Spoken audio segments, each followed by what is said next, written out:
Welcome sa Tagalog Horoscope, ang iyong gabay sa pang-araw-araw na buhay. Hatid namin ang pinakadetalyadong horoscope na magsisilbing gabay mo sa pera, trabaho, pag-ibig, kalusugan, at swerte.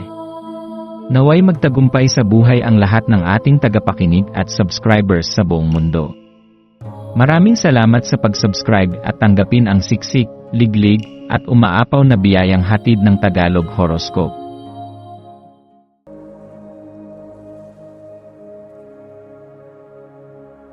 Ito ang iyong pang-araw-araw na horoscope para sa Libra para sa Mayo 15, 2025. Sa araw na ito ng Mayo 15, isang banayad na simoy ng hangin ang tila bumubulong ng mahihinang himig ng imahinasyon sa iyong paligid, na para bang inaanyayahan ka nitong yakapin ang iyong likas na papel bilang isang pilosopo ng buhay. Habang unti-unting bumubukas ang araw sa iyong harapan, payagan mong ang kagalakang iyong nadarama ang siyang magsilbing gabay ng iyong mga iniisip at kilos. Sa bawat hakbang, sa bawat paghinga, may liwanag na dumarampi sa iyong landas, isang liwanag na maaaring noon ay tila natatakpan ng anino. Ngayon, ang bawat sandali ay isang pagkakataon upang makita ang dati hindi mo napapansin, isang paanyaya upang lumikha ng mga bagong pananaw, damdamin, at koneksyon sa mga bagay na minsan mong iniwasan. Isipin mo ang iyong sarili bilang isang manlalakbay sa kalawakan ng damdamin at kaisipan, may dalang puso na puno ng pag-asa at isang isipan na handang yakapin ang lahat ng posibilidad.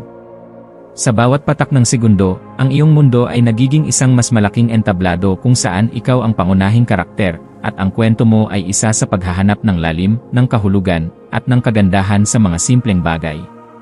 Hindi mo na kailangang laging sumigaw upang marinig, minsan sapat na ang katahimikan upang makita mo ang katotohanan. Ang araw na ito ay tila isang sining na nililikha ng universo para sa iyo, may mga ilusyon, ngunit ang mga ito ay hindi upang lituhin ka kundi upang palawakin ang iyong pananaw. Ang mga imahe at damdaming tila walang anyo ay maaaring may dalang mensahe na magpapaalab sa iyong pag-unawa sa mundo. Ang mahika ay hindi laging nasa labas, kadalasan, ito ay nananahan sa loob, sa puso mong marunong umintindi at sa isip mong laging naglalakbay. Kaya't yakapin mo ang mga ilusyon ngayon, hindi bilang panlilinlang kundi bilang paanyaya upang tumingin lampas sa ibabaw ng mga bagay. Ang pag-ikot ng buwan ay sumasalamin sa isang uri ng kasiglahan, isang enerhiyang nagtutulak sa iyo upang tuklasin ang mundong nasa labas ng iyong kinagisnan. Huwag mong ipagpaliban ang simpleng paglalakad. Hindi mo alam, baka sa bawat hakbang ay may katotohanang naghihintay sa iyo, isang pangitain, isang ideya, isang damdaming matagal nang naghahanap ng puwang sa iyong puso. Sa bawat tanawin, sa bawat tunog ng kalikasan, ay may lihim na gustong ihayag. Baka isang ibong dumaan ay magdala ng sagot sa isang tanong na matagal mong hindi mawari. O baka ang ihip ng hangin ay siyang magbubukas ng iyong guni-guni upang lumikha ng isang tula o larawan ng damdaming tagos hanggang kaluluwa. Ang musika sa paligid mo ngayon ay tila higit na mas makapangyarihan kaysa dati. Ang bawat nota, ang bawat liriko ay parang sinulid na tahimik na humahabi sa tela ng iyong karanasan sa araw na ito. Hindi mo man ito agad mapansin, ngunit ang mga tunog na naririnig mo, mula sa awit ng ibon hanggang sa musika ng isang instrumentong lumalampas sa alon ng hangin, ay may kakayahang baguhin ang takbo ng iyong araw. Ang himig ay nagiging salamin ng iyong damdamin, ang liriko ay nagiging tinig ng iyong kaluluwa.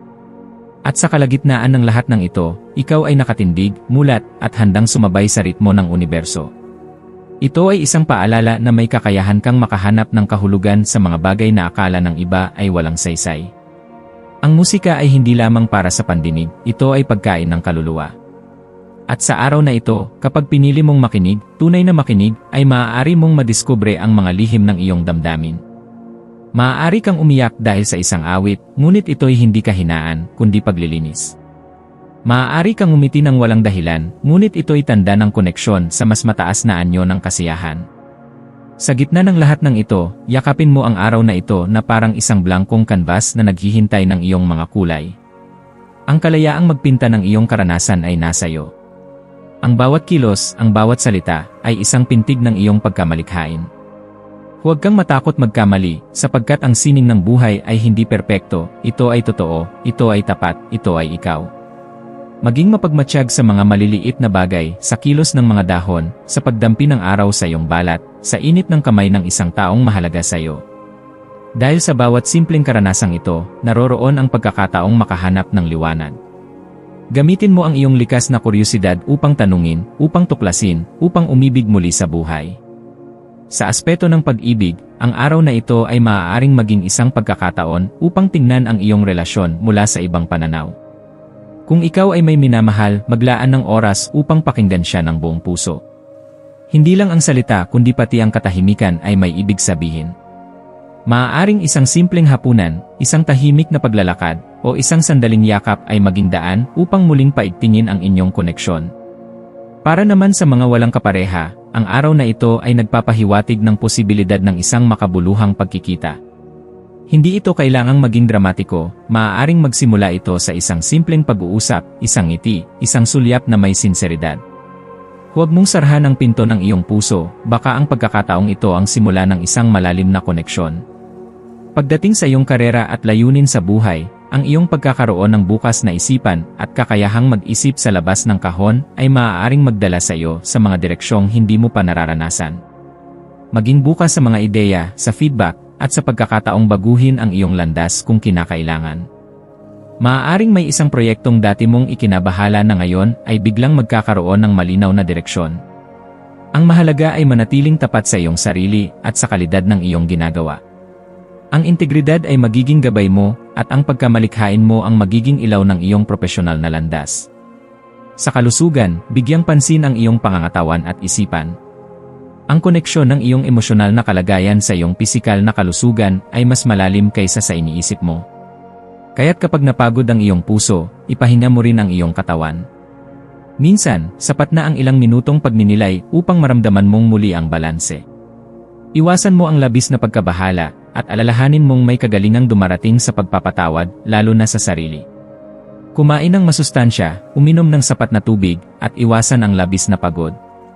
Ang maswerteng kulay para sa araw na ito ay puting-berde, isang kulay na sumisimbolo ng kapayapaan, paghilom, at bagong simula.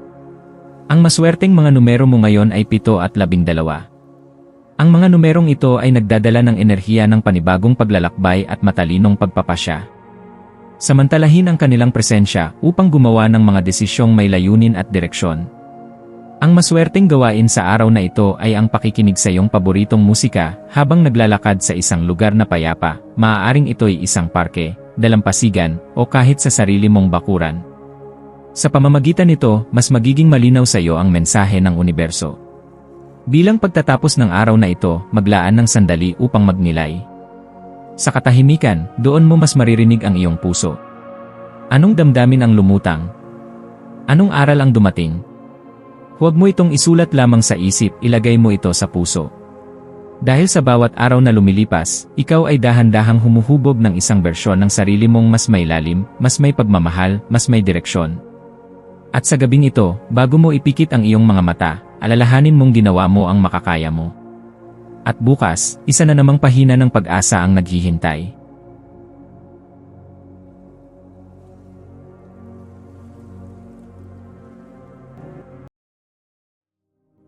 Tayo ay magkaroon ng kaunting sandali upang ipagdasal ang lahat ng mga dalangin ng ating mga subscribers, na sana'y matamo nila ang kanilang mga pinapangarap sa buhay, magandang trabaho, mabuting kalusugan, payapa at masayang pamumuhay, at siksik, liglig at umaapaw na biyaya at kayamanan.